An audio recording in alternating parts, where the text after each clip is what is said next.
Une table ronde sur l'avenir de l'attractivité économique de la France, qui est modérée par Marie Viseau, évidemment, rédactrice en chef au Figaro, que vous connaissez, avec la participation de Gilles Bonenfant, le président d'Eurogroupe, que vous avez déjà vu ce matin. Olivier Babot, évidemment, je ne présente pas, tous les Français le connaissent. Bertrand Martineau, un ami des rencontres qui vient ici chaque année. Et la présidente de la région Pays de la Loire, Christelle Morancet. C'est très important que la présidente de la région ait fait le déplacement à Saint-Raphaël parce que les régions, et notamment la région que dirige la présidente Christelle Morancet, ont un rôle extrêmement important dans le processus de réindustrialisation et d'attractivité, qui, à mon sens, n'est pas suffisamment connu. C'est vrai qu'on parle toujours de l'action de l'État, de l'action des politiques publiques, des politiques industrielles, mais la région, et en particulier cette région, ont vraiment une stratégie qui participe à la réindustrialisation de la France. Et donc, je suis particulièrement ravi que la présidente soit là. Voilà, Marie, je te laisse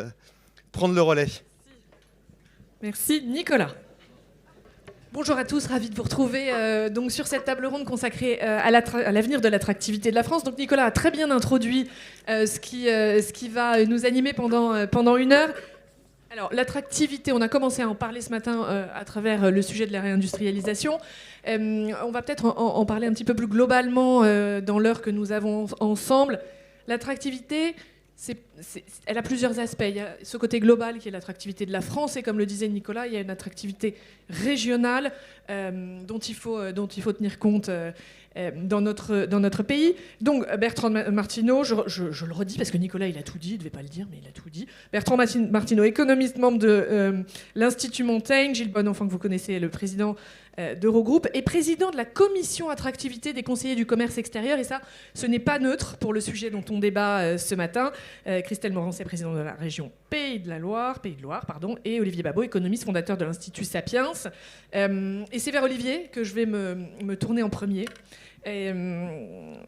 Parce que je voudrais, Olivier, que tu nous donnes un panorama général de l'attractivité de la France dans le monde. On va commencer global et on va redescendre au fur et à mesure sur notre territoire. Et Olivier, je voudrais que tu nous présentes ton analyse sur ce sujet. Merci Marie. Bonjour à toutes et à tous. Merci de votre invitation. Je suis ravi d'être là. Comme chaque année, je vois que le sujet de l'attractivité attire. Donc c'est un bon début. Et peut-être commencer en effet, ce qui n'est pas toujours le cas, par un exercice de pensée positive. Voyons un petit peu le verre à moitié plein. Le verre à moitié vide, on en parlera peut-être tout à l'heure quand même. Et puis, on le connaît un petit peu, c'est vrai. On a un coût du travail qui est quand même supérieur encore à la moyenne de la zone euro, malheureusement. On a encore des prélèvements obligatoires qui sont naturellement un peu supérieurs. Mais il y a quand même des choses dont il faut se féliciter. J'ai peut-être dit un jour, il y a quelques années ici, je crois de plus en plus, je crois vraiment que c'est vrai, que, vous savez, l'économie, c'est la science de la rareté. Donc on s'intéresse beaucoup à ce qui est rare. Et en fait, ce n'est pas toujours les choses qui sont les plus évidentes. Eh bien, le vrai luxe de demain, de plus en plus, c'est 3 choses. C'est le temps, l'espace et les racines. Eh bien, le temps, l'espace et les racines, il faut se rendre compte que nous, en France, nous sommes assis sur un trésor. Nous avons un tas d'or extraordinaire, de ce territoire d'une richesse formidable, au climat tempéré, avec une richesse historique, les racines, l'endroit où on peut utiliser ce temps et reprendre ce temps pour soi. Évidemment, c'est l'une de mes marottes avec le divertissement et le loisir, comme vous savez. Et ces endroits où on peut prendre du temps et retrouver la valeur du temps. Et puis l'espace, dans évidemment des grandes villes où de plus en plus chaque mètre carré vaut quasiment plusieurs années d'épargne d'un salaire moyen. On comprend la valeur d'un espace qui existe pourtant, et un espace de qualité avec des infrastructures de très grande qualité. Et donc il faut se rendre compte que, alors, vous savez, c'est toujours quand on se regarde, on dit que quand on se compare, on s'inquiète. Quand on se regarde, non, c'est le contraire. Quand on se regarde, n'est-ce pas, on peut tromper un homme 1000 fois. Non, en réalité, ce que je voulais dire, pour être plus simple, c'est que un de mes amis qui, à l'époque, était homme d'affaires en Russie, me disait, mais vous ne vous rendez pas compte combien la France est riche de superstructures, d'infrastructures, de services, de routes de grande qualité, de services publics extraordinaires dont on sait qu'ils sont donnés. Alors c'est vrai qu'on peut rechigner sur leur qualité, mais ils sont quand même donnés à des coûts qui sont extraordinaires. C'est pas par hasard que beaucoup de gens qui sont partis de France reviennent d'ailleurs parfois pour se faire soigner. Et j'avais moi une anecdote que m'avait raconté un chef d'entreprise. Il discutait avec un de ses consultants, donc consultants qu'on fait venir souvent, qui souvent font des choses extrêmement bien en entreprise. Et le consultant lui disait mais je comprends pas. Une entreprise d'une taille relativement correcte, et il disait mais sur le papier vous avez tout pour partir, pour délocaliser. Vous avez toutes les raisons d'aller produire ailleurs. Et le chef d'entreprise donnait quelques raisons, puis à la fin il a fini par avouer la raison réelle, c'est écoutez, mes enfants sont dans une super école, j'ai eu tellement de mal à les y faire rentrer que j'ai absolument pas envie de partir. En fait, on oublie parfois que malgré la numérisation, on vit toujours à un moment physique, à un endroit bien précis, je veux dire, avec des gens, avec un réseau social qui importe. On n'est pas une monade leibnizienne, on ne vit pas tout seul, on est avec des gens, donc l'environnement, les personnes avec qui l'on est, vous savez que la plupart du temps, l'immobilier, c'est pas seulement la vue sur la mer, c'est avec qui vous êtes, c'est d'ailleurs aussi avec qui vous n'êtes pas, c'est ça que vous allez payer, c'est avec qui vos enfants grandissent, et avec qui ils ne grandissent pas aussi. C'est ça que vous allez faire, c'est ça que vous allez sélectionner. Eh bien, la France a une richesse, un patrimoine extraordinaire qui, d'ailleurs, se traduit dans les chiffres. On attire les entreprises, on attire les investissements étrangers, et les territoires, on va en parler, sont extrêmement forts pour le faire. Je me souviens, par exemple, du cas de la personne qui avait créé Invest in Reims, et qui avait montré combien, en simplifiant, en faisant un guichet unique, parfois juste en trouvant l'école pour les enfants, comme je viens de le dire, on peut arriver à créer cette incitation à venir sur un territoire. C'est vrai pour un pays, c'est vrai pour une région. Donc ça, c'était l'introduction positive. Merci Olivier. Donc on est loin du French bashing. On en parlait ce matin. Il faut occulter ce discours. Gilles Bonenfant, vous, avec votre cabinet, vous accompagnez notamment les entreprises pour qu'elles s'installent en France. Donc vous avez une bonne vision de ce qu'elles ont, de ce qu'elles considèrent comme nos forces et nos faiblesses. Et vous pouvez d'autant plus nous apporter un éclairage là-dessus que vous portez l'indice de l'attractivité de la France des conseillers du commerce extérieur. Est-ce que vous pouvez nous en dire deux mots ? Oui, alors d'abord, je vais commencer par votre deuxième question et revenir sur ce que vous disiez. Moi, je suis conseiller du commerce extérieur de la France. J'ai la chance de présider cette commission attractivité. Les conseillers du commerce de la France, c'est 4500 conseillers dans le monde, chefs, hommes, femmes d'entreprise, 1500 en France, qui sont présents dans 150 pays. Et en 2013, on m'a demandé de l'État, on est indépendant, bien évidemment, on est nommé par le Premier ministre, mais on fait ça à titre bénévole. Et l'État nous a confié une 4e mission, c'est l'attractivité de la France.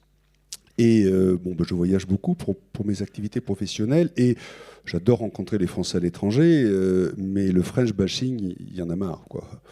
Il y en a marre. Et donc, en 2013, vous vous souvenez de ce moment politique absolument délicieux où il y a eu des élections présidentielles un an avant, je les situe, et où dans le programme du candidat élu, on devait taxer à 75% toute rémunération supérieure à 1 million d'euros. Sujet qui n'a jamais été mis en œuvre. Excusez-moi, je me prononce heureusement, mais le bruit de cette déclaration a eu un effet absolument extraordinaire. Et donc, nous avons eu, les CCE, l'idée de créer cet indice attractivité qui, entre le French bashing, parce que les Français sont très forts pour ça à l'étranger, et le politic dreaming, il fallait trouver une façon d'objectiver ce qu'était l'état de la France en termes d'attractivité sur 12 critères clés. Et pas simplement des critères dont on va peut-être parler, parce que ça s'est amélioré. Moi, je trouve que la France est devenue très attractive, parce qu'on a fait des réformes fiscales, parce qu'on a fait des réformes sur le droit du travail, parce qu'on en parlait ce matin également sur l'industrie, on voit que l'énergie est un vrai sujet. Mais au-delà de ces sujets régaliens, il y a des vrais sujets territoriaux, on va en parler, il y a des vrais sujets d'attractivité, mais il y a aussi ce qu'on appelle le soft power, c'est-à-dire la culture, l'éducation, tout ce qui va autour. Et donc notre pays a pris depuis 2015, et l'indice d'attractivité de la France ces 5 dernières années est vraiment très bon. D'ailleurs, vous le savez, d'autres indices sont publiés, et la France est sur le podium, même le premier des pays sur lequel on investit. Alors quand on est premier, ce qui est compliqué, c'est qu'on ne peut que redescendre. Donc il y a une vraie question sur le sujet. Donc on pourra y revenir en détail. Vous m'avez posé une question sur mes activités professionnelles. Il y a un truc qu'on ne peut pas enlever à la France, c'est qu'on est au milieu de l'Europe. Alors excusez-moi de de ce sujet tout simple. Et d'un point de vue logistique, c'est quand même une force absolument fantastique. On a quand même des infrastructures, même si de temps en temps on dit que ça se détériore, on a quand même des infrastructures fantastiques. Donc ce sont autant d'atouts. Si on met de côté un petit peu ce côté râleur qui nous caractérise, qu'on aime aussi beaucoup, qui peuvent nous amener à valoriser et à attirer beaucoup. Et c'est vrai que depuis quelques années, on a des investissements, des petits, des gros, des moyens, qui viennent sur nos territoires, et je crois que on peut s'en satisfaire, et on en est là. Donc voilà ce panorama de ce regard, et on pourra revenir peut-être après sur des points détaillés d'attractivité. Alors, on a parlé des infrastructures, de cette réindustrialisation, on commence à l'évoquer. Bertrand Martineau, j'ai envie de vous demander comment on est positionné dans la guerre des talents. Parce que c'est essentiel, les talents, dans cette compétition que se mènent tous les pays du monde, finalement. Alors, oui, merci. Vous m'entendez? Oui.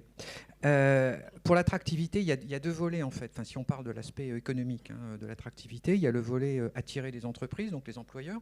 Donc là, on va en reparler. En ce qui concerne les aspects droit du travail, droit social, beaucoup de choses ont quand même été faites, ce qui fait que maintenant, le marché du travail français n'est plus un repoussoir pour les investisseurs, grâce à quand même pas mal de réformes qui ont été menées ces 15 dernières années, dont les dernières, les plus abouties, étaient celles portées notamment par Muriel Pénicaud, il faut le dire. Mais là, je voudrais surtout me parler du côté des salariés, c'est-à-dire, et plus généralement, des travailleurs, salariés ou indépendants, évidemment. Donc c'est la notion de la guerre des talents. Et on est dans un monde, en fait, où de plus en plus... Alors c'est un peu moins vrai depuis la crise du Covid, parce qu'il y a un peu moins de circulation des personnes, enfin professionnelles en tout cas, mais on est dans une guerre des talents qui est quasiment mondiale, en fait. Et alors, on focalise beaucoup sur les cadres dirigeants, les membres de conseil d'administration, les scientifiques de très haut niveau, les data scientists, etc. Mais en fait, elle va bien au-delà. Il y a une guerre des talents incroyable pour les professions médicales en général, de soins, de médico-social. Il y a une guerre des talents sur les infirmières. Il y a une pénurie mondiale d'infirmières, par exemple. Et donc, il s'agit évidemment de progresser, d'être bon dans ce combat-là, qui est quasiment un sujet de géopolitique maintenant. Il y a une vraie concurrence. Et puis, on peut aussi penser des métiers d'art, du patrimoine, tous les métiers de la création artistique, et puis évidemment, de manière générale, tous les créateurs, tous les innovateurs, etc. Et donc, parmi les facteurs de compétitivité d'un pays, il y a tout ce qui avait été dit sur la compétitivité coût, sur l'efficacité globale des administrations publiques, la qualité des infrastructures, tout ce qui a été rappelé, les richesses minières, enfin tous les basiques. Mais de plus en plus, dans un monde où les gens sont quand même assez mobiles, eh bien, il y a une véritable guerre des talents, guerre de talents internationale. Alors, de ce point de vue-là, la France a des points faibles et des points forts. Alors, il se trouve qu'il y a quelques jours, il y a une enquête annuelle qui est sortie, qui est menée par des chercheurs français de l'INSEAD, qui est l'étude annuelle de compétitivité et talents. Et la France se débrouille pas trop mal, on est 19e sur 132 pays. Les meilleurs, c'est beaucoup des anglo-saxons, alors qui sont attractifs notamment pour des raisons où on a du mal à être compétitif, c'est-à-dire la maîtrise de la langue anglaise. Voilà, ça, on ne peut rien y faire. Mais pour un pays qui n'est pas de langue anglaise, on se débrouille plutôt bien, en fait. Donc ceux qui sont meilleurs que nous, il n'y en a pas tant que ça, il y en a 18. C'est les pays scandinaves, c'est l'Allemagne qui est 14e, c'est les États-Unis, bien sûr, mais pour des raisons qui sont diverses. Et puis le numéro 1 absolu, c'est la Suisse, qui est le plus performant dans tous les compartiments du jeu, on peut dire. Voilà. Alors, quels sont les facteurs de compétitivité ? Et quels sont ceux où la France est le mieux placée ou le moins mal, ou au contraire, on n'est pas bon? Il y a quelque chose qui est quand même très, très rassurant. C'est que le premier facteur d'attractivité d'un pays, pour attirer, encore une fois, la main-d'œuvre, là je ne parle pas des entreprises, enfin c'est lié parce que s'il n'y a pas de main-d'œuvre, les entreprises ne viendront pas s'installer, mais enfin c'est quand même un peu différent. Enfin, les facteurs ne sont pas les mêmes. En fait, c'est le niveau de rémunération et donc en fait le PIB par habitant. Voilà. Ce qui fait que dans cette gigantesque compétition mondiale, où on nous dit de plus en plus que l'Occident s'affaiblit, que le Sud global prend sa revanche, etc. Bon, oui, ok, on ne va pas faire un grand débat de géopolitique, mais en ce qui concerne plus modestement la circulation des talents, en fait, les gens vont plutôt du Sud vers le Nord que du Nord vers le Sud, vous le savez, et c'est statistiquement tout à fait clair. Il y a une corrélation très très forte entre l'attractivité des talents et le PIB par tête. Alors ensuite, on peut imaginer tout le reste est du détail à la limite. Tout le reste est du détail. C'est-à-dire que les ingénieurs indiens veulent venir chez nous. Il y a assez peu d'ingénieurs français qui veulent s'installer en Inde en tant qu'immigrants et travailler, alors, en tant qu'expat bien sûr, mais pas en tant qu'immigrants. Voilà. Et même s'il y a un rattrapage du Sud global, c'est un phénomène de rattrapage économique, on a encore des positions quand même très, très avancées. Donc c'est les questions de PIB par tête, et on est quand même plutôt bien positionné. On est à peu près 20e dans le monde en PIB par tête. La qualité de l'enseignement supérieur et de la recherche, là on est assez bien positionné aussi, notamment sur les grandes écoles, les écoles de commerce qui sont très performantes en France particulièrement. On n'en produit pas assez, mais on a une qualité de l'enseignement supérieur. Tout à l'heure dans l'enseignement, en fait, je note d'ailleurs qu'on a surtout parlé de l'enseignement en fait infra-bac et voire de l'enseignement primaire et des fondamentaux. Mais au niveau du supérieur, on a quand même une capacité d'innovation, de recherche qui reste très bonne. La qualité de vie, on reste quand même bien placé, même si ça se dégrade. La qualité des infrastructures numériques. Et puis il faut quand même le dire, la protection sociale. C'est vrai qu'on paye beaucoup d'impôts, mais enfin c'est vrai aussi qu'en face, pour un salarié qui veut immigrer en France, on a quand même des atouts de ce point de vue-là. Donc quels sont nos points forts ? Je vous disais, qualité de l'enseignement supérieur, protection sociale, qualité des infrastructures numériques, notre PIB par habitant, qui même si en relatif il décline, c'est inquiétant, il reste quand même intéressant. Nos points faibles, c'est quand même beaucoup le fait qu'on ne sait pas profiter. On est affaibli dans la compétition internationale parce qu'on n'a de fait pas de politique migratoire. Voilà. C'est même pas qu'elle est mauvaise, c'est qu'il n'y en a pas. Depuis quand même de trop nombreuses années. Et en particulier, on n'a aucune politique migratoire dédiée à l'économie. Voilà. Alors on a des rustines de court terme. On va cibler les métiers en tension. Quasiment tous les métiers sont en tension, donc on se demande vraiment comment on va les sélectionner administrativement. Mais bon, il n'y a pas de réflexion aboutie en France. Enfin, si, il y en a, mais ça n'a jamais donné lieu à une action politique pour savoir comment on s'organise collectivement pour faire une immigration économique raisonnable et qui soit positive pour la France et qui nous permette de bénéficier au mieux des talents internationaux qui, pour beaucoup, ne demandent qu'à venir enrichir notre pays et contribuer à son développement. Et là, il y aurait effectivement beaucoup à dire. Merci beaucoup Bertrand. Alors maintenant qu'on a dressé ce panorama, j'ai envie de dire global, il y a, on l'a dit tout à l'heure, un rôle local et un rôle des régions dans cette attractivité de la France. Et du coup, on a envie de vous demander, Christelle Morancé, comment les régions, à leur échelle, participent à cette transformation de l'économie qui renforce et qui renforcera à l'avenir l'attractivité du pays. Bonjour à toutes et tous. Moi, je suis à la tête d'une région où il fait bon vivre, où il fait bon entreprendre, étudier, bien vieillir. Et c'est pour moi, bien évidemment, une grande fierté. Mais tout ça, ça nous oblige aussi. Et en termes économiques, les régions ont une compétence importante au niveau économique, bien évidemment aussi partagée avec l'État, mais c'est une des compétences fortes de nos collectivités. L'objectif, c'est vraiment aujourd'hui d'avoir un dynamisme économique, d'attirer des entreprises. Et pour ça, pour moi, il y a un levier, et M. Martineau vient de l'évoquer, c'est l'enjeu des compétences, qui est aujourd'hui au cœur des problématiques de nos entreprises. J'insiste là-dessus parce que quand on parle de compétitivité, quand on parle de réindustrialisation, si nous n'avons pas les compétences, ça ne pourra pas fonctionner. Donc l'enjeu des compétences est vraiment au cœur. Moi, je suis à la tête de la région où on a le taux de chômage le plus faible, et je rebondis aussi sur vos propos, quel que soit... dans mes 5 départements, quels que soient les départements, quelle que soit la taille de l'entreprise, les artisans, les commerçants, les TPE, PME, grands groupes, quel que soit le secteur d'activité, et aujourd'hui, il n'y a plus de métier en tension, vous avez entièrement raison. On parlait de l'industrie, mais c'est aussi valable dans la fonction publique. On n'arrive pas à recruter au sein de la fonction publique. On parlait des professeurs tout à l'heure, c'est vraiment dans tous les métiers. Donc là, c'est vraiment un gros chantier qu'on doit lancer. En tout cas, nous, c'est un travail que nous faisons, mais au plus près des entreprises. Et pour ça, moi, il y a 2 leviers. Il y a ce qu'on appelle la formation initiale et la formation continue. La formation initiale, pour rebondir un petit peu sur la table ronde que nous avons eue précédemment, c'est crucial.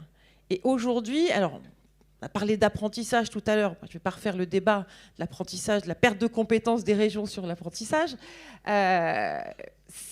on avait ce rôle aussi d'être au plus près des territoires, au plus près de nos entreprises. Et c'est de montrer, d'ouvrir ce champ des possibles. Il n'y a pas une seule voie. Le problème en France, sur la formation initiale, c'est qu'on a tendance, et depuis 40 ans, et on continue, même si l'apprentissage se développe, c'est de se dire il y a une seule voie, la voie générale. Non, c'est d'ouvrir ce champ des possibles, l'apprentissage, la voie professionnelle, et notamment la réforme du lycée professionnel va dans le bon sens, voie générale, technologique, qu'importe. Mais ce qu'il faut, c'est surtout orienter les jeunes vers les métiers qui recrutent. Que le monde académique soit au plus près aussi du monde économique. Faire des formations qui correspondent aux besoins des entreprises. Et ce n'est pas simple. C'est loin d'être simple parce qu'aujourd'hui, il y a quand même un mur et il n'y a pas justement cette fusion au sein du monde académique et économique. Ça, c'est le premier enjeu sur la formation initiale. Et puis, bien évidemment, j'ai envie de dire la formation tout au long de la vie et notamment la formation des demandeurs d'emploi. Parce que même si moi, aujourd'hui, je suis à la tête d'une région avec le taux de chômage le plus faible de France, pardon, mais il y a encore un taux de chômage qui n'est pas le plein emploi. Et quand je parle de plein emploi, ce n'est pas 5%, c'est plutôt 3,5%. C'est ça le vrai plein emploi.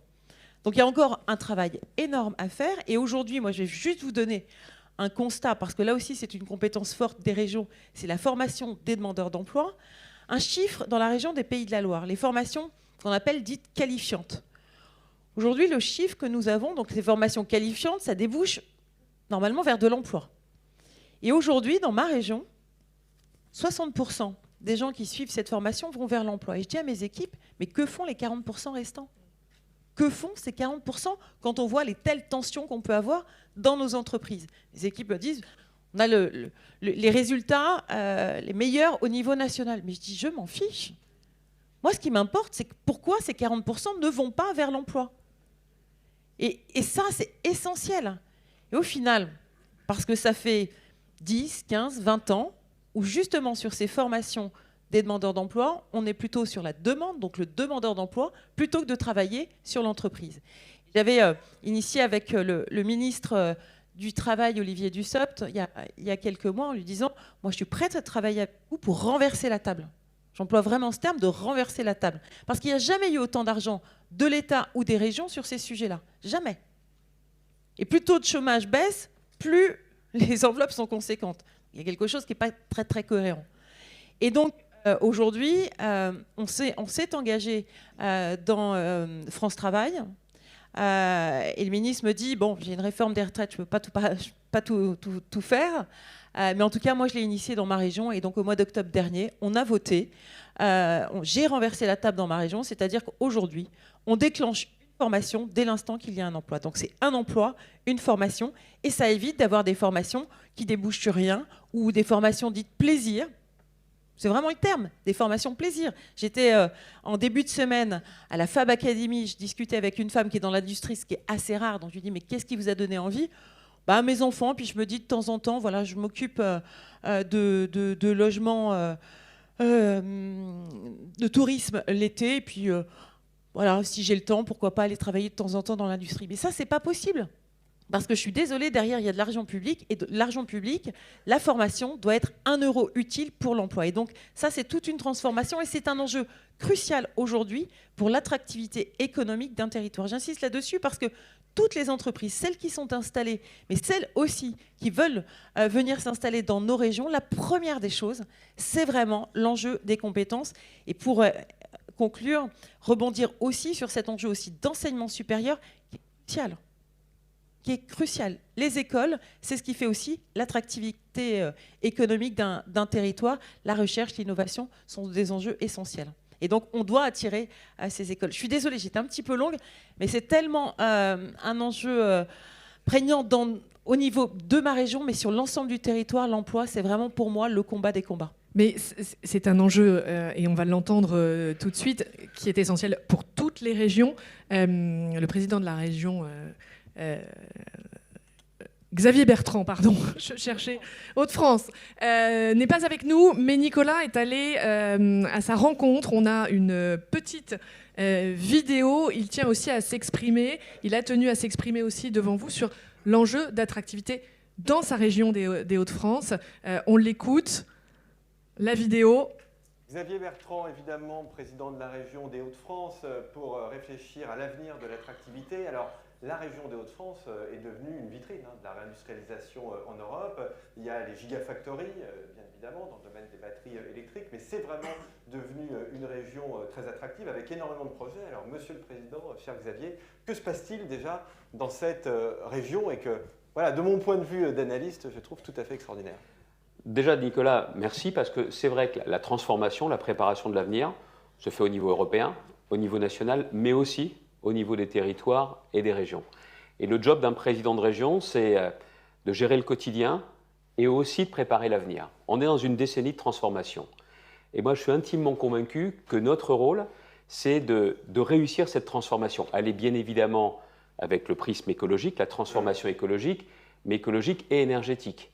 C'est la raison pour laquelle très tôt, on s'est engagé pour avoir 2 EPR qui seront opérationnels en 2038-2039, mais dont les travaux vont commencer en 2026. Maintenant, dans cette décennie, c'est 8000 emplois à la clé. Ouais. La transformation écologique et logistique, c'est un canal Seine-Nord-Europe, oui, un canal. Ben, nos voisins européens y ont toujours cru, nous un peu moins, mais ça y est. 107 km, 6 milliards d'euros d'investissement, 6 000 emplois pendant les travaux, 15 000 emplois directs après les travaux. C'est aussi cette transformation. Et c'est la transformation industrielle. Bien sûr. Industrielle avec les batteries électriques. On sait que c'est la fin des moteurs thermiques en 2035. Donc la région des Hauts-de-France est une région automobile. Et pour qu'elle le reste, il fallait investir massivement. Aujourd'hui, tout le monde a conscience qu'il y aura 4 gigafactories. Non, il y en aura beaucoup plus que ça. 20 000 emplois directs qui ont commencé, notamment avec la première usine dans le bassin minier. Donc vous voyez, les EPR, 8 000 emplois, le canal, 6 000 et 15 000 emplois, la transformation industrielle avec les gigafactories. Et il y a aussi autre chose sur cette transformation qui marie l'écologie et l'économie, c'est l'économie circulaire. Cette économie de la transformation qui, là aussi, trouve vraiment sa place dans les Hauts-de-France et qu'on veut booster dans les années qui viennent.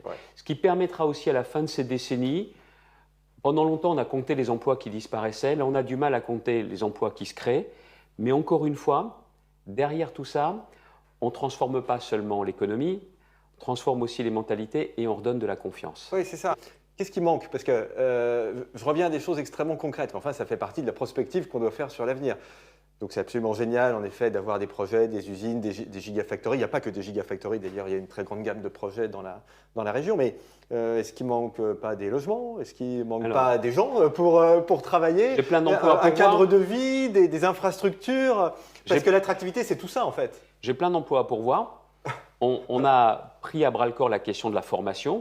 On va former pour ces métiers. Mais tu as entièrement raison. Pas de toit, pas d'emploi. Or, on a besoin clairement de construire du logement, beaucoup, beaucoup plus. On sait qu'aujourd'hui, on est en panne. On ne peut pas rester avec cette panne parce que derrière, ça va être une catastrophe sociale, mais aussi économique. Autant d'emplois qui se créent, mais s'il n'y a pas la possibilité de se loger, ça ne marchera pas. Et il faut voir d'ailleurs que toutes les grandes réussites économiques, toutes les transformations industrielles ont été liées au logement. À l'époque, je remonte très loin en arrière, les mines, ça a été possible, il y a eu des cités minières. On a construit à côté pour loger les salariés. Et là, aujourd'hui, dans les bassins qui vont se transformer, où on va retrouver de l'emploi industriel, il va falloir des logements. Il va falloir aussi réinvestir dans ces services publics que sont les écoles, les crèches, la santé. Quand on a sur Dunkerque, par exemple, 20 000 emplois de plus, il faudra mettre tout ça au niveau. C'est-à-dire que la réflexion sur l'emploi, elle est forcément liée, elle ne peut pas être déconnectée des questions de logement, des questions d'école, des questions de santé, et c'est tout l'enjeu. Comment on fait, Xavier, cher Président, pour convaincre nos concitoyens qu'on a besoin d'usines, non pas de façon abstraite, mais que parfois les usines, ça peut être pas très loin de chez eux. Je me souviens t'avoir accompagné à Soissons, où il y a des projets industriels. Bon, il y a une partie de la population, bien évidemment, qu'il faut convaincre. Il faut expliquer que l'usine d'aujourd'hui, ce n'est pas l'usine du 19e siècle. Oui, mais je pense que ce qu'il faut bien montrer, c'est qu'on ne doit pas, on ne peut pas opposer économie et écologie. Alors c'est vrai, je l'assume, je ne suis pas un tenant de la décroissance, parce que je pense qu'on a besoin de créer de l'emploi, de créer de la valeur, que se pose clairement la question du partage de la valeur, et puis aussi de bien montrer, quand je parle écologie, c'est que c'est la question santé-environnement, elle est absente d'aucune des réflexions. ce qu'on produit, ce qu'on crée aujourd'hui comme usine n'a rien à voir avec le passé. Et c'est vrai également que la révolution énergétique, cette transformation énergétique, elle se pose là. Quand je veux notamment ces 2 EPR, on est candidat depuis longtemps pour avoir 2 EPR, c'est aussi parce que c'est de l'énergie décarbonée. Ouais. Quand on met aussi le paquet sur l'hydrogène, c'est parce que je sais pertinemment qu'il faut qu'on change complètement notre façon d'approvisionner notre industrie en termes d'énergie. Et je pense que personne aujourd'hui ne peut faire abstraction de ce contexte de la transformation écologique. Et donc, dans ces conditions, les usines d'aujourd'hui, les usines de demain et d'après-demain, elles répondront à ces critères, c'est évident, c'est vrai. Dernière question, bon, qu'est-ce qu'on fait pour l'ensemble du pays? Quel mot je commence? Liberté ou confiance? Les deux me vont, à titre personnel. Ça va ensemble. Libérer, nous faire confiance. Ouais. C'est-à-dire que moi je pense que la France... Vous, les présidents de région, est un pays formidable, formidable. Mais on ne peut pas continuer avec une telle centralisation. Ouais. L'État, au niveau national, doit s'occuper de ce qui est régalien et de la préparation de l'avenir. Mais pour le reste, qu'on fasse confiance dans les territoires. Et je donne un exemple. Faire confiance dans les territoires, ce n'est pas signer un chèque en blanc aux élus locaux. C'est aussi que l'État soit mieux organisé dans les territoires, qu'il y ait moins de décisions prises à Paris et plus, par exemple, par des préfets qui doivent pouvoir déroger à des règlements, à des circulaires, quand il y a un intérêt régional, local avéré. Parce que très concrètement, la relation entre le président de région et les préfets sur des sujets comme ça, ça se passe très bien. Oui, ça se passe très bien parce qu'on est tous les deux convaincus que le développement économique, c'est dans le même sens. Mais il faut avoir des préfets courageux qui sont parfois obligés d'aller se battre à Paris pour obtenir les dérogations nécessaires. Mais dans quel monde on est? Bien sûr. Un préfet, c'est l'État, c'est le même État. Ouais. Mais faisons confiance aux acteurs de terrain. Et là, on peut avoir un véritable dialogue ou une sorte de trilogue entre l'État en région, les forces politiques et aussi le monde économique. Parce que le monde économique a vocation aussi à être un véritable acteur du développement économique.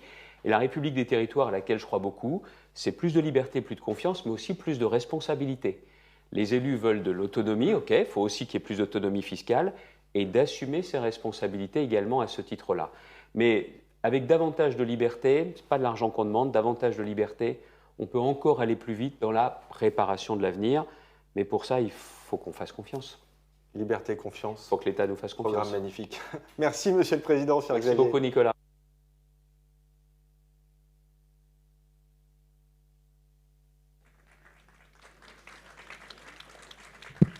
C'est revenu. Christelle Morancet, juste en 2 mots, il y a beaucoup de similitudes dans vos discours respectifs. On sent aussi que chacun défend avec son cœur sa région. Je vais aller jusqu'à dire que finalement elles sont aussi en concurrence entre elles. C'est une saine émulation, cette concurrence qui existe en termes d'attractivité de chaque région, en un mot? Oui, il y a une concurrence, mais ça crée aussi en effet cette émulation. Moi, j'ai le souvenir dans ma région d'être en concurrence justement avec Xavier Bertrand pour la réindustrialisation, notamment avec le groupe Manicare.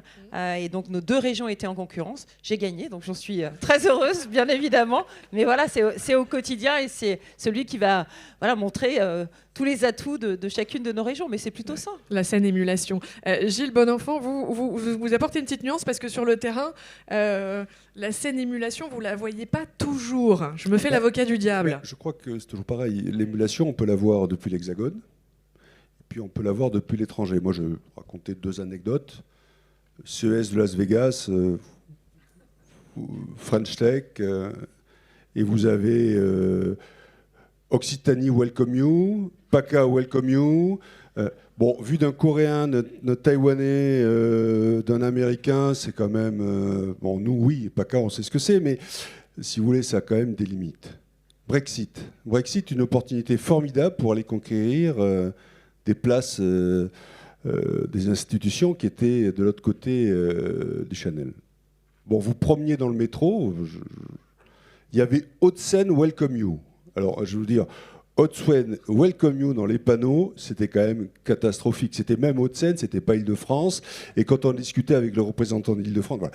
Donc, ce sont 2 anecdotes. Et Madame la Présidente, je dis juste qu'il faut aussi regarder ça de l'autre côté. C'est-à-dire le vrai combat qu'on a, c'est de faire venir sur l'Hexagone les entreprises, de créer les formations qu'on a évoquées. Les vrais combats, c'est ceux-là. Et donc, quand les régions en tous les rôles que vous avez évoqués, et tant mieux, travaille après sur la finesse et la distinction. La compétition, elle est avec les Allemands, avec les Hollandais, avec les Belges, avec les Italiens, elle est là, la compétition. Et puis avec l'IRA, on en parlait, il y a d'autres natures de compétition. Mais il faut quand même être un tout petit peu vigilant, je crois, par rapport à ce sujet-là. Sur les régions, je voudrais juste dire un mot, c'est qu'on... Je pense qu'il y a beaucoup de choses qui ont été faites sur l'attractivité de la France. Il y a un mot que j'utilise beaucoup, c'est l'attractivité du quotidien qui manque. Alors, vous en l'avez évoqué sur l'éducation, la formation, le transport. Mais quand on veut installer un site, il faut le site industriel, il faut le logement. J'aime bien l'expression du président Bertrand qui dit pas de poids, pas d'emploi. Et puis la mobilité locale. Et ça, c'est ce que j'appelle l'attractivité du quotidien. Alors là, c'est vraiment, pour moi, à la maille des régions ou à la maille des métropoles ou à la maille des communes sur lesquelles encore, il y a un travail à faire pour faciliter l'implantation. Et puis l'attractivité, c'est pas simplement faire venir des investisseurs étrangers, c'est bien, mais c'est aussi redonner foi à notre pays pour des investisseurs. Alors moi, je sais pas trop si nos investisseurs français qui sont partis à l'étranger vont revenir, mais en tout cas, qui reprennent confiance en nos territoires et qui réinvestissent sur nos propres pays. Je pense que c'est ça. Et c'est là où ça crée une saine et une juste émulation, parce que quand on a des bassins réindustrialisés, où il y a de l'attractivité, où il y a cette compétition, crée l'innovation et qui est l'excellence dont on parlait ce matin.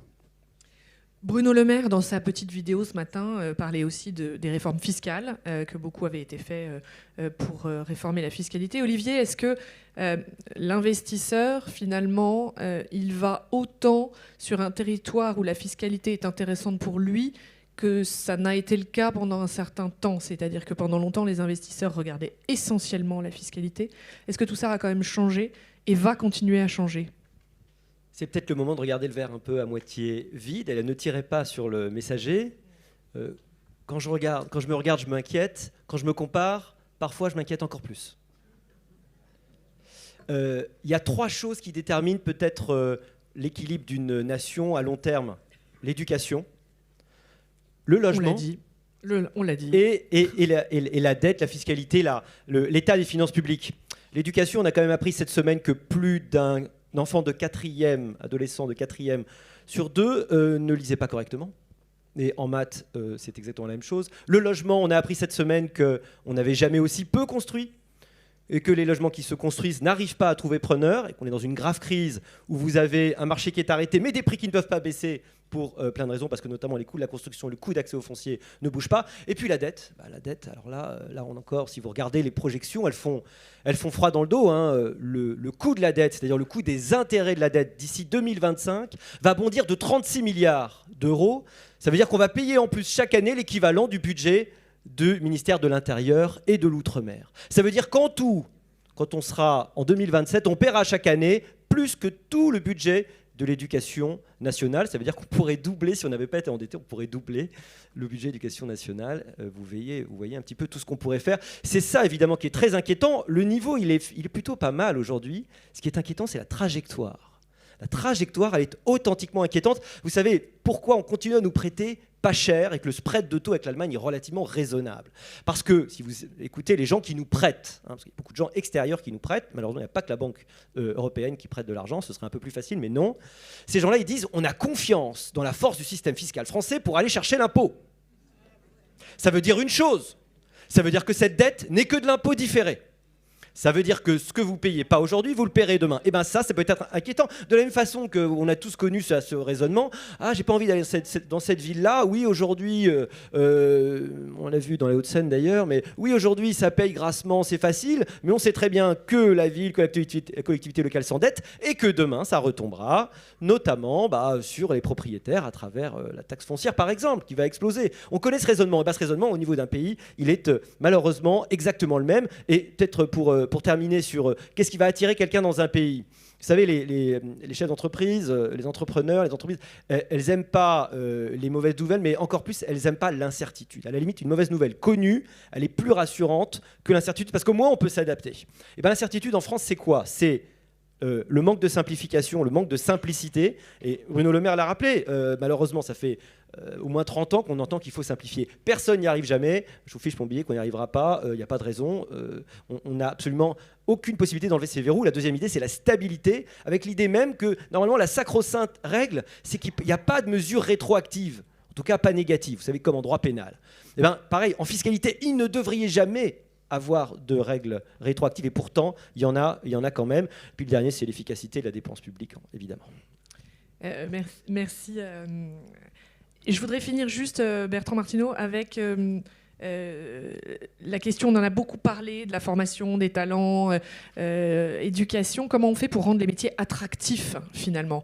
Vous nous avez parlé tout à l'heure au global, mais là, sur notre territoire, les entreprises, elles font comment concrètement? Alors, on sait beaucoup de choses sur le sujet. Hein. Il y a beaucoup d'enquêtes qui sont apparues ces derniers mois, notamment à l'Institut Montaigne. Là. On connaît maintenant qu'il n'y a pas de... Bon, il y a une crise du travail, c'est sûr, mais il n'y a pas en même temps de désengagement massif des Français vis-à-vis du travail. Et d'ailleurs, il n'y a pas de grande démission. La grande flemme n'existe pas. Voilà, les gens, certes, ont démissionné, mais pour aller travailler ailleurs. Pas pour élever des chefs dans le Larzac, même si c'est d'ailleurs un travail d'élever des chefs dans le Larzac. Voilà. Mais voilà, donc en revanche, effectivement, le rapport au travail a changé et les entreprises doivent en fait s'adapter à une nouvelle donne par rapport à ça. Et en fait, on identifie en fait 3 sujets qui sont hyper classiques, qui conditionnent l'attractivité, et puis un qui est assez nouveau. Les 3 qui sont hyper classiques et qui résultent de toutes les enquêtes qu'on a depuis 20 ans maintenant, ils ne vont pas vous étonner. C'est toujours pareil, c'est lancinant. C'est la question de la rémunération. Il y a 50% des salariés français qui considèrent qu'ils ne sont pas suffisamment payés. Donc ça, c'est un sujet largement macroéconomique. Une France qui s'affaiblit, une productivité qui ralentit, voire qui diminue depuis quelques années, ça ne peut pas faire des salaires qui croissent. Et c'est vrai qu'on a un problème de salaire réel dans ce pays. Je rappelle que depuis 2019, les salaires corrigés de l'inflation ont diminué. Et le pouvoir d'achat des Français ne s'est maintenu qu'à coup de finances publiques. C'est l'État qui a mis la différence, au prix d'un endettement totalement incontrôlé. Bon. Donc, question de rémunération qui est un sujet, on va dire, macroéconomique. Ce n'est pas au niveau de l'entreprise qu'on va décider qu'un serveur de restaurant sera payé 50% de plus que... Non, ce n'est pas comme ça que ça fonctionne, évidemment. Deuxième sujet, les perspectives de carrière. Et donc ça renvoie notamment à des questions de compétences, de capacité de l'entreprise à développer les compétences de ses salariés pour les attirer, pour les embaucher, parce que souvent ils n'ont pas les compétences à la base, mais aussi pour les garder. Ça, c'est le deuxième sujet. Le troisième sujet, et encore une fois, tout ça, c'est pas nouveau, ça date pas du Covid, c'est la reconnaissance au travail. Les Français, et ça en comparaison internationale, s'estiment mal reconnus dans leur travail. Il y a dans pratiquement tous les secteurs économiques. Alors c'est particulièrement vrai pour certains métiers, mais c'est plus général. Et ça pose un problème de management à la française qui reste encore probablement insuffisante par rapport à d'autres pays. Et alors il y a le petit nouveau qui s'est invité et qui est maintenant très important, c'est tout ce qui est lié auprès de la flexibilité du travail, c'est-à-dire la question des horaires, des temps de pause, du télétravail, évidemment, de la conciliation vie familiale, vie professionnelle. Donc ça, c'est l'élément un peu nouveau. Et pour qu'une entreprise soit attractive, il faut qu'elle sache jouer aussi sur ces sujets-là, puisqu'elle ne pourra pas jouer à l'infini sur les rémunérations, il ne faut pas se faire d'illusions, mais en revanche, elle peut jouer aussi sur les questions d'organisation du travail, des sujets de flexibilité, d'individualisation des horaires. Et ça, les Français, ils sont beaucoup plus attachés qu'avant la crise du Covid. Parce qu'ils ont observé tout ce qu'on pouvait faire en télétravail. Il y a deux tiers des Français qui ne peuvent pas télétravailler, quasiment à peu près, pour des raisons techniques, on va dire, de par leur métier. Et donc, à ces populations-là, il faut aussi offrir de la flexibilité dans les plannings. Je parle par exemple dans le secteur du commerce, où il y a des très fortes contraintes économiques d'ouverture, évidemment. Mais il y a, quand on regarde de près, dans les organisations de travail, il y a des choses innovantes qu'on peut faire, qui fait que telle enseigne, en fait, a plus de facilité, à même niveau de rémunération, d'attirer les salariés qu'une autre enseigne du commerce. Et c'est assez impressionnant. Même dans les métiers, disons, traditionnels, on peut faire de l'innovation managériale et organisationnelle. Et je pense que là, il y a des gains en termes d'attractivité, de productivité, de baisse de l'absentéisme aussi, par le management, etc. Et donc, les innovations ne sont pas simplement technologiques, disruptives, comme on dit maintenant, mais c'est parfois des actes managériaux assez simples, que ce soit dans les petites structures ou dans les grandes entreprises. L'innovation, c'est finalement un fil rouge de ces 3 jours, dans la mesure où on décide de se tourner vers l'avenir. Christelle Morancel, les régions, elles peuvent innover? C'est même le cœur. L'essence même. C'est voilà, l'essence même de notre travail aujourd'hui, et notamment cet accompagnement aussi pour les entreprises. Parce que si nous n'accompagnons pas les entreprises vers la recherche, le développement, l'innovation, il n'y aura pas de réindustrialisation. Et donc, dans la région des Pays de la Loire, moi, j'ai mis en place des centres dédiés avec une thématique, justement, ce qui permet aussi d'identifier la région sur certaines thématiques. Je pense à la robotique, je pense aussi à l'acoustique, enfin, pas mal de l'électronique également sur Angers, parce qu'on a pas mal de compétences. Et donc, l'objectif, c'est vraiment d'attirer les entreprises vers ces centres-là. Toutes les entreprises, j'insiste là-dessus, parce que l'innovation, la recherche, le développement, c'est très axé aussi pour les grandes entreprises, mais ça doit irriguer tout l'ensemble de nos entreprises. Et puis, une particularité aussi que je soulève, je suis très engagée dans la French Fab, dans l'industrie, montrer aussi ce qu'est notre industrie, que ce n'est pas Germinal, c'est plutôt l'industrie 4.0. Il faut visiter nos entreprises pour montrer aussi toute la technologie qu'on peut avoir, mais associée aussi à la tech. Donc le coq bleu avec le coq rouge, et ça, je pense que c'est essentiel de mettre justement en relation nos industries avec justement toutes les nouvelles technologies, et notamment toutes ces entreprises du numérique. Et je trouve que si on arrive justement à faire cette association, eh bien, c'est des belles perspectives pour l'avenir. Mais là encore, un peu comme la formation tout à l'heure, il ne faut pas qu'il y ait de mur entre l'industrie et la tech, comme l'académie avec l'économique. Alors le gong, c'était pour nous rappeler que c'est le moment de vous donner la parole. Donc on est à votre disposition, il y a des micros, des questions. Oui, monsieur, on a un quart d'heure qui vous est dédié. Le poisson pourri par la tête. Il y a un élément d'attractivité aussi qui me semble assez important, c'est est-ce qu'on croit en nous-mêmes, est-ce qu'on croit encore en la démocratie libérale ? Quand on voit les sondages qui sont faits notamment sur les jeunes d'IEP, même s'il n'y a pas qu'eux qui dirigeront le pays demain, ils en feront partie, Jean-Luc Mélenchon serait quasiment élu au premier tour, si on regarde les choses. Est-ce qu'on n'est pas en train de confondre dans la dimension économie-écologie ? Si on regarde ce qui est enseigné à l'école, dans les programmes, on voit qu'effectivement, on parle beaucoup de la crise climatique, on parle effectivement des biens communs, mais qui dit que l'innovation est importante, qui dit que l'entreprise fait partie intégrante de la solution de demain pour réussir à ce que le pays avance. Donc, voilà, j'aurais cette question-là à vous poser. Est-ce qu'on n'a pas une difficulté aujourd'hui dans cette jeunesse qui pense en partie que la décroissance est la solution ? Et alors nous, on est convaincus du contraire ici, bien évidemment, mais est-ce qu'il n'y a pas un danger ?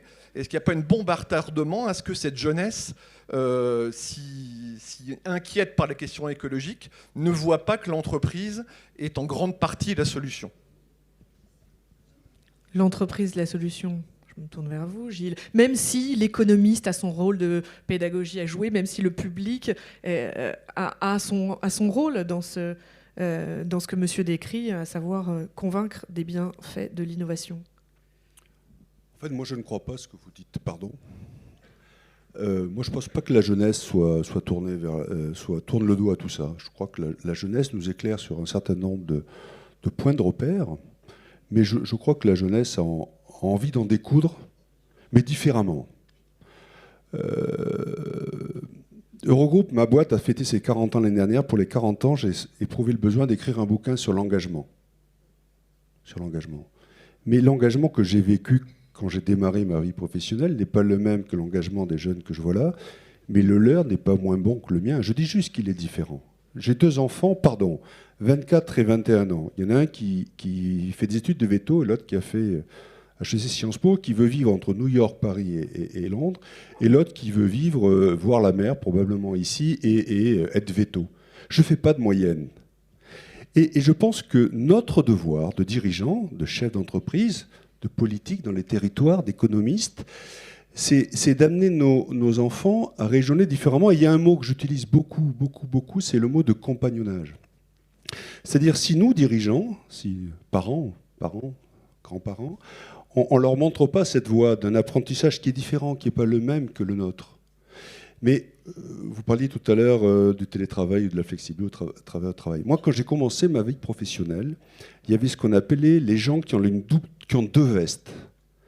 Ils venaient au bureau, ils mettaient une veste, et puis ils partaient, ils revenaient. On avait l'impression qu'ils étaient là parce qu'il y avait leur veste. C'est vrai ce que je vous décris. Pardon. Mais finalement, aujourd'hui, si on est plutôt sur un engagement au résultat beaucoup plus qu'un engagement, c'est formidable. Alors, ce qui pose une vraie question, c'est ce que vous venez d'évoquer, c'est qu'il y a une partie significative de nos métiers qui ne peuvent pas être télétravaillés, parce qu'on ne fait pas du pain, ou on n'est pas sur un site industriel. Voilà. Et donc, il va falloir valoriser ces métiers, parce qu'il faudrait éviter que la jeunesse parte sur un chemin qui serait lié à une liberté totale à Bali, au Portugal ou dans les Pays de Loire pour télétravailler, plutôt que de se mettre. Mais je ne crois pas. Je pense que notre jeunesse a juste besoin de mettre ça en perspective. Vous savez, depuis la Covid, on a imaginé beaucoup de choses, y compris que les jeunes ne voulaient pas revenir au bureau. C'est notre boulot de dirigeants, de rendre les bureaux attractif. Pendant la Covid, j'ai déménagé mes locaux. Je n'ai pas diminué le mètre carré utile offert aux collaborateurs. J'ai juste offert autre chose. Eh bien, vous savez quoi ? Et c'est à nous de faire ça. Donc, je suis un peu long parce que c'est des sujets d'une grande sensibilité qu'on a. Si c'est notre devoir de faire ce compagnonnage, c'est notre devoir de les accompagner, c'est notre devoir de montrer ça. Et c'est notre devoir, vous l'avez dit, Madame la Présidente, c'est notre devoir de donner à cette industrie des couleurs vertes, des couleurs d'attractivité, des couleurs de demain. Et ce n'est pas germinal, pour reprendre ce que vous disiez tout à l'heure. Alors, avant de te passer la parole, Olivier, juste pour aller dans le sens de monsieur, le sondage que Frédéric Dabi de l'IFOP nous a présenté hier montrait une nette fracture générationnelle, et je crois que vous étiez présent, monsieur. La jeunesse remettait davantage en cause les vertus de l'innovation plutôt que les changements des comportements pour aller vers un avenir meilleur et un avenir qu'ils ne voyaient pas tout à fait en rose. D'ailleurs, Olivier, tu voulais Je peux ajouter très rapidement quelque chose. Ouais. Oui, je crois qu'on ne fait pas assez, on ne défend pas assez le projet des Lumières, et donc le projet prométhéen contre le projet néo-rousseauiste, extrêmement naïf. Et la deuxième chose, c'est que, rassurez-vous peut-être, le très regretté Denis Kessler, que j'adorais, avait commencé maoïste. Et tous les maoïstes de 68 sont devenus en grande partie de très bons bourgeois. Donc vous inquiétez pas, en vieillissant, c'est un peu comme le vin, souvent on se bonifie. Une autre question. Oui, madame.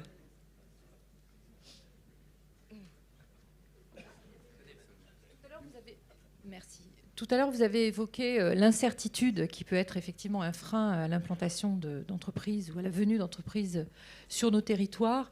Il me semble qu'il y a une grande incertitude, en dehors de l'incertitude fiscale peut-être qui est un problème. Il y a une autre grande incertitude aujourd'hui, c'est l'incertitude qui est liée aux documents d'urbanisme, aux décisions notamment de l'État et parfois des agences régionalisées de l'État comme la DREAL, qui sont un véritable frein à l'implantation. Et quand un chef d'entreprise décide de s'implanter dans une région ou même de s'implanter en France, sans parler de telle ou telle région, eh bien, il sait qu'il n'est pas du tout certain, même si le maire, même si le président de la métropole, même si le président de la région le souhaite, il pourra implanter parce qu'il faudra une modification du document d'urbanisme. Moi, je fais de l'urbanisme et je peux vous dire que c'est vraiment un des freins essentiels, souvent, à la réindustrialisation ou en tout cas à l'implantation d'entreprises sur le territoire. La question réglementaire. Moi, je suis 100% d'accord avec vous. Et aujourd'hui, c'est un frein au niveau national. Et aujourd'hui, quand on voit les délais, mais là, c'est l'absurde total. Et donc, il faut réduire déjà ces délais. Les contraintes aussi d'eau, etc. Et puis, les allers-retours sont interminables. Moi, je donne juste un exemple. Pendant la crise sanitaire, j'ai une entreprise dans ma région qui s'appelle Valneva. Vous en avez certainement entendu parler parce que ça faisait la une de tous les journaux la semaine dernière. Et c'est une pépite qui, notamment en termes de vaccins à l'époque. Et en fin de compte, elle a été appelée par le Royaume-Uni pour s'installer au Royaume-Uni en disant « Vous faites rien, vous faites juste le vaccin, nous on s'occupe des démarches administratives, on s'occupe de l'immobilier, on s'occupe du financement, vous gérez juste le vaccin. Et ça, je pense que c'est un enjeu aussi majeur d'accélérer dans notre région et de donner la facilité justement à nos entreprises de s'installer, de se développer. Et ça fera partie aussi de la réindustrialisation. Sinon, c'est un vain mot. Hein. Et entièrement d'accord avec vous sur les délais. J'évoquais Manicare, je suis trop longue. J'évoquais Manicare tout à l'heure. Les contraintes aujourd'hui, ça fait 3 ans, mais ils sont toujours avec ces contraintes administratives. Ouais, le concept du site clé en main, de beaux jours devant lui. Est-ce qu'on a d'autres questions? Monsieur.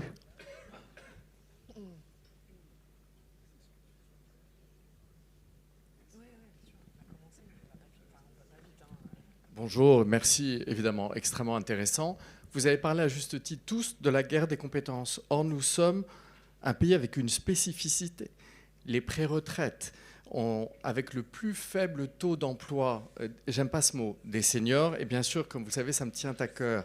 Que peut-on faire? N'y a-t-il pas un beau réservoir de compétences? Bertrand. Alors, c'est effectivement un gâchis français gigantesque. Alors, on peut être positif, hein, le taux d'emploi des seniors augmente très fortement, donc il n'est pas très éloigné de la moyenne européenne. Donc si on se compare aux meilleurs, on n'est pas bon, mais si la moyenne européenne, on commence à rattraper. Et avec la nouvelle réforme, qui probablement n'est pas la dernière, on va sans doute dépasser la moyenne européenne. Donc il y a un réservoir de compétences qui est absolument gâché.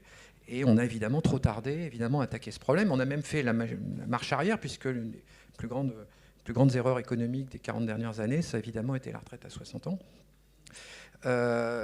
Et qui a, dans l'imaginaire collectif, fait que non seulement on partait tôt à la retraite, ce qui pose un problème économique, financier, etc., mais en termes d'image aussi, on a cassé complètement l'image des seniors, puisqu'en France, il faut se rappeler que dans les années 90 encore, on était senior à 45 ans. Heureusement, c'est plus tout à fait le cas. Maintenant, on est senior à 55, parfois même un peu plus. Mais dans les entreprises, dans les années 90, à 45 ans, on vous considérait déjà comme totalement obsolète, puisque vous étiez pas très loin d'un tuyau de pré-retraite. Puisqu'en plus, il y avait des pré-retraites, hein, non seulement. Et on a quand même supprimé quasiment tous les systèmes de pré-retraite qui existaient. Donc on a quand même énormément progressé, mais on a beaucoup de chemin à faire encore. Et il faudra un peu de courage politique encore dans les prochaines années. J'ajouterais un gâchis considérable aussi, mais ça a été évoqué largement sur les femmes par rapport au numérique.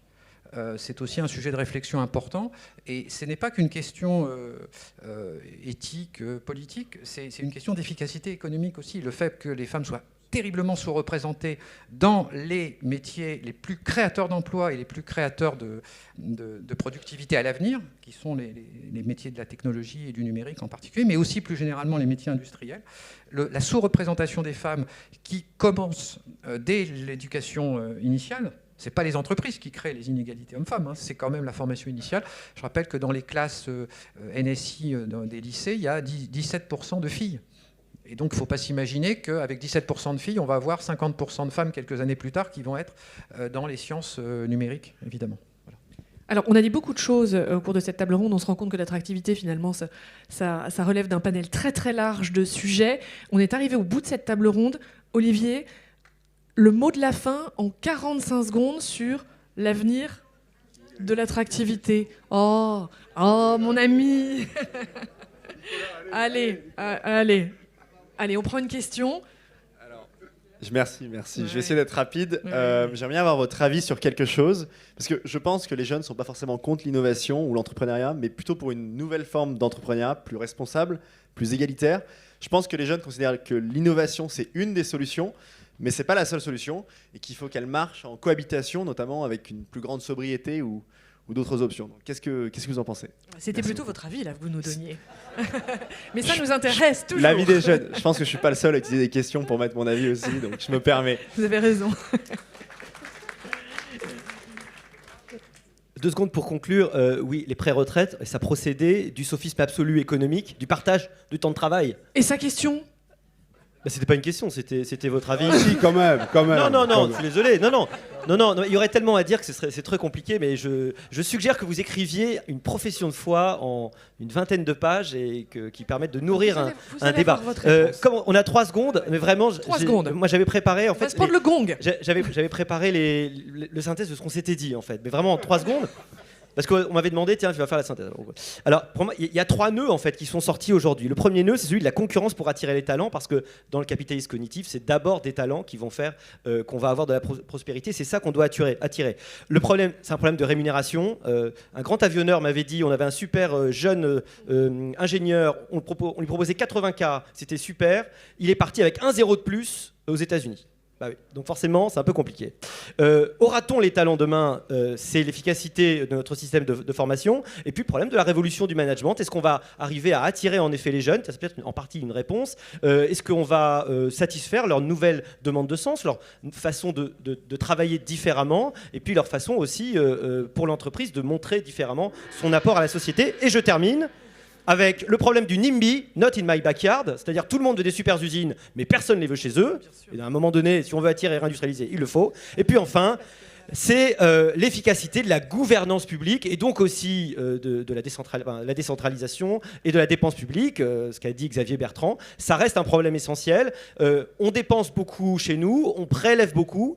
Ok, mais au moins, à ce moment-là, que les services publics, que l'innovation, que les capacités à partager, à ne pas travailler en silo, que tout ça soit possible. Si notre État est efficace, d'ailleurs c'est ce que montrent les études internationales, quand l'État est efficace, on supporte très bien des taux élevés d'imposition. Voilà. Merci Olivier, on répond quand même avant de questions.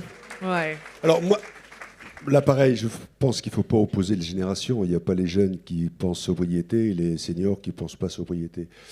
L'innovation créera la sobriété. On l'a dit hier, l'innovation, si les entreprises innovent, on créera la sobriété, on aura un usage de l'énergie différente et on se déportera. Hier, nous avions dans la table ronde quelqu'un qui travaillait sur le recyclage des plastiques. C'est une illustration de quelque chose qui nous arrive à tous, d'usage peut-être qu'on avait. Après, avec sourire, les jeunes aiment bien voyager aussi, comme les plus seniors. Donc la sobriété, c'est l'affaire de tout le monde. Merci. Merci à vous. Merci beaucoup, Marie. Merci. Gilles, Bertrand, Madame la Présidente, Christelle, Olivier, évidemment. Je vous demande d'accueillir le Premier ministre Manuel Valls, qui vient d'arriver et qui sera avec nous à 13h45. Je vous demande d'être ici à 13h45 pour une discussion sur l'avenir du courage qui nous permettra de balayer un grand nombre de thématiques. À tout à l'heure à 13h45.